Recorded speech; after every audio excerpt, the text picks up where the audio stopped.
Kimsingi kwa namna ambavyo wamekula kiapo na kusisitizwa na kuelekeza madhara yatokanayo na kutoa siri.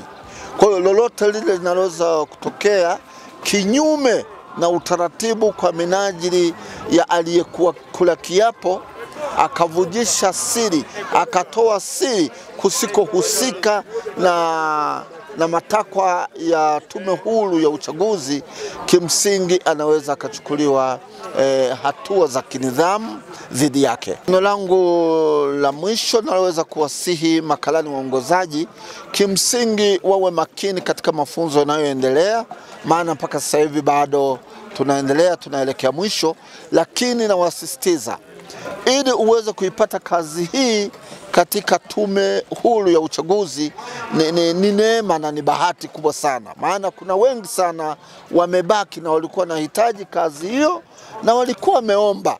Kwa hiyo wao kupatikana katika zoezi hili la usimamizi wa uchaguzi, kwenye zoezi hili muhimu la kitaifa, na wasihi na kuwasisitiza wajitahidi kusikiliza kwa umakini na watende kazi sawasawa na walivyoelekezwa. Kinyume na hapo, atakayeweza kutekeleza basi litakalomkuta atajibu mwenyewe, maana wameambiwa vya kutosha.